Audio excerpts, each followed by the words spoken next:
Ketika kita menjaga diri kita di hadapan Allah dengan hidup follow Dia, mengikuti firman-Nya, menjadi pelaku firman, Dia hidup itu senantiasa ada bersama dengan kita.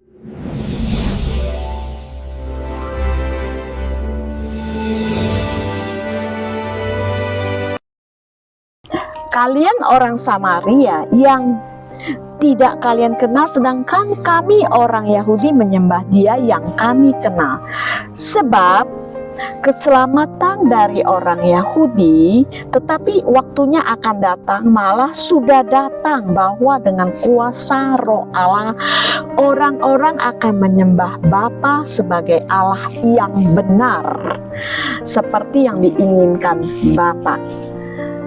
Jadi masih banyak orang yang menyembah Bapa, tetapi dia tidak tahu bahwa menyembah Bapa ini adalah Bapa yang benar atau Bapa yang hanya betul. Kalau kita sudah salah pengertian, menyembah sesosok Tuhan yang taunya kita cuma minta-minta.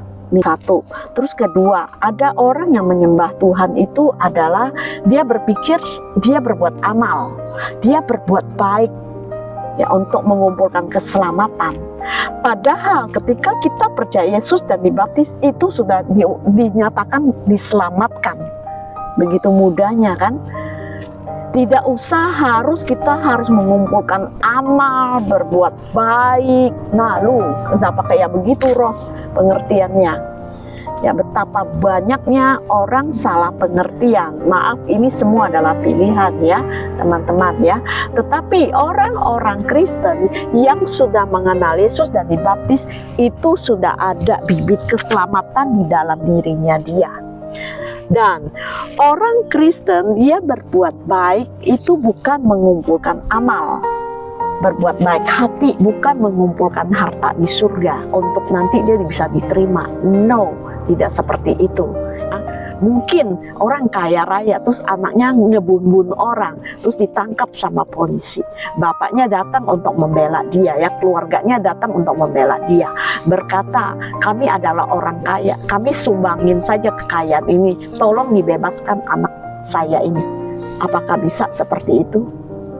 Kita berbicara tentang hukum yang tidak bisa dibeli ya teman-teman, hukum yang sebenarnya ya. Tentu tidak bisa. Peraturan tetap peraturan ya, peraturan hukum tetap peraturan hukum. Tidak bisa dengan cara seperti itu. Ya, sama juga kita di dalam kekristenan, bahwa kita terima Yesus dibaptis itu kita sudah diselamatkan. Tetapi kenapa orang Kristen harus dituntut untuk berbuat baik? Dia beda cara pengertiannya. Ya. Orang Kristen yang berbuat baik karena dia karakter Yesus harus keluar, sikap Yesus harus keluar, modelnya Yesus harus keluar. Ya, Yesus punya karakter apa? Rendah hati, taat, setia, tanggung jawab, disiplin, itu harus ada. Jadi kita berbuat sesuatu itu kalau kita sudah punya alasan, kita tahu kita tidak mungkin akan mengubah cara kita berpikir, sekalipun langit harus goyang, bukan hanya gunung saja yang meletus, tapi sekalipun langit bergoyang. Kalau kita sudah tahu alasan sebenarnya, iman kita tidak akan bisa digoyangkan. Dan untuk membentuk iman kita jangan digoyangkan, itu tidak mudah teman-teman. Kita harus terus bergaul erat sama firman, dan kita mengundang Roh Kudus itu terus bertakhta di dalam diri kita, melayakkan diri kita ini di hadapan Tuhan. Wanita di ayat 25, wanita itu berkata kepada Yesus, saya tahu Raja Penyelamat yang disebut Kristus akan datang. Kalau ia datang, ia akan memberitahukan segala sesuatu kepada kita. Rupanya Yesus yang duduk di hadapannya dia masih belum kenal bahwa itu adalah Yesus. Ya, betapa seringnya juga kita. Persoalan datang, sebetulnya Yesus hanya mau datang menguji respon kita, menguji iman kita, apakah bisa teruji. Kita sudah cacing kepanasan, kita sudah stres, kita bahkan sesat cara kita berpikir, mencari pakai akal sendiri, pakai kekuatan sendiri. Hanya sebuah respon saja. Akulah dia, kata Yesus. Nah, kita mau lihat nih wanita Samaria ini apakah percaya. Aku yang sekarang sedang berbicara dengan engkau Pada waktu itu pengikut-pengikut Yesus kembali. Wah, ngomong belum habis, murid Yesus sudah kembali yang tadi pergi beli makanan itu. Mereka heran melihat Yesus berbicara dengan seorang wanita. Ya, tentu heran ya. Yesus selama ini mungkin tidak pernah berbicara dengan seorang wanita. Jadi heranlah dia kan. Tetapi tidak seorang pun dari mereka yang bertanya kepada wanita itu, "Ibu perlu apa?" Jadi tidak ada yang bertanya kepada wanita itu ya, atau yang bertanya kepada Yesus. Rupanya mereka tidak kepo. Laki-laki biasa memang lebih tidak kepo ya. Kalau laki-laki kepo itu bingung sih ya. Kayaknya disuruh pakai daster dan pakai ya begitulah. Mengapa Bapak berbicara dengan wanita itu? Maka wanita itu meninggalkan tempayannya di situ lalu pergi ke kota dan berkata kepada orang-orang di sana, "Mari lihat yang memberitahukan kepada saya segala sesuatu yang pernah saya lakukan. Mungkinkah itu Raja Penyelamat?" Berarti dia masih belum tahu ya. Maka orang itu pun meninggalkan kota lalu pergi kepada Yesus. Wah, penginjilan ini perempuan hebat sekali. Dia menemukan sesuatu itu, dia tidak pelit untuk memberitahukan kepada orang ya. Menemukan sesuatu yang baik itu dia tidak pelit. Ya, ini sikap penginjilan dia. Luar biasa. Kita melihat banyak sekali kesaksian-kesaksian gereja yang dia belum Kristen, dia sampai bakar gereja, dia membunuh orang Kristen, ya dia menjadi orang tidak benar, dia menjadi ini, menjadi itu, semua menceritakan tentang dosa masa lalunya dia. Juga tentang mungkin dia ada seorang penyembah berhala, mungkin dia juga seorang kebatinan, dukun, segala macam ya.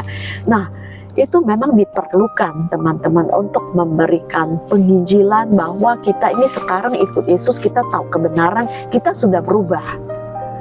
Jadi jangan seseorang pun juga bisa berkata tentang masa lalu kamu, menentukan kamu punya masa akan datang. No, katakan ya, itu hanya bisikan iblis. Jangan dilayani orang yang menghakimi kamu punya masa lalu. Masa lalu itu Tuhan izinkan terjadi supaya ada masa akan datang. Orang masih mengenal warna hitam ketika dia bisa melihat putih, dia baru tidak buta warna. Dia bisa tahu, oh sekarang dia sudah mendapatkan yang baik. Ke ayat 31, sementara itu pengikut-pengikutnya mengajak Yesus makan. "Bapak Guru," kata mereka, "silakan makan." Tetapi Yesus menjawab, "Ada makanan padaku yang tidak kalian tahu." Jadi Yesus udah beli makanan, disuruh makan, tetapi Yesus berkata ada sesuatu yang dia makan, tetapi murid-muridnya tidak tahu. Apakah itu? Apakah Yesus menyembunyikan makanannya dia? Ataukah Yesus beli sembunyi-sembunyi kantongin gitu ya? Apakah seperti itu? Lalu Yesus berkata, "Makananku adalah mengikuti kemauan Dia." Dia itu huruf besar adalah Bapa yang mengutus aku dan menyelesaikan pekerjaan yang diserahkannya kepadaku. Jadi kita setiap pribadi ini ada satu tanggung jawab kita di hadapan Allah Bapa di surga sebagai orang Kristen. Makananku bukan adalah makanan ini saja, tapi ada makanan yang jauh lebih penting. Ya, teman-teman tahu nggak, pada saat ini saya pagi masih belum sarapan, tetapi saya sudah harus jalan. Ya, di mobil saya tidak siapin makanan, dan di lapangan terbuka ini bukan kayak Jakarta ada ketoprak, tukang bakmi, tukang bakso, itu tidak ada. Nah, inilah disebutnya teman-teman, bisa saja saya pergi cari restoran dekat di sini.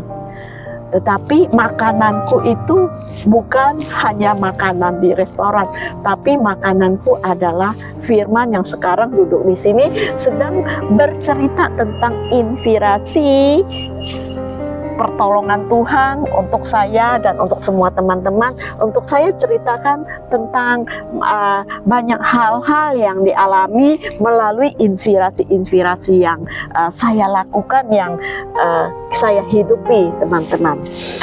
Kalian berkata 4 bulan lagi panen, tetapi aku berkata kepadamu, pandanglah ladang-ladang yang sudah menguning, siap untuk dituai. Berarti apa ya? Ini semua, anggap semua ladang-ladang ya, semua sudah menguning. Kita bekerja di ladang ini harus sudah dituai. Kalau terlambat dituai, nanti sudah beda lagi acaranya ya. Mungkin bergugur-guguran ya, nggak pada tempatnya. Tetapi ini berbicara adalah penginjilan. Aku sangat salut dengan banyak orang yang masuk ke perdalaman penginjilan. Itu sangat luar biasa sekali.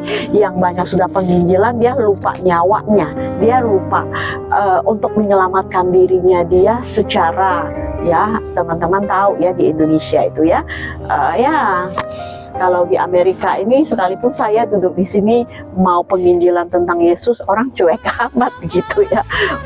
Bahkan orang yang lewat kalau tahu saya lagi berbicara tentang Yesus, tentang penginjilan, mereka sangat kagum, wow ya. Ya begitulah teman-teman cerita pengalaman-pengalaman hidup ini.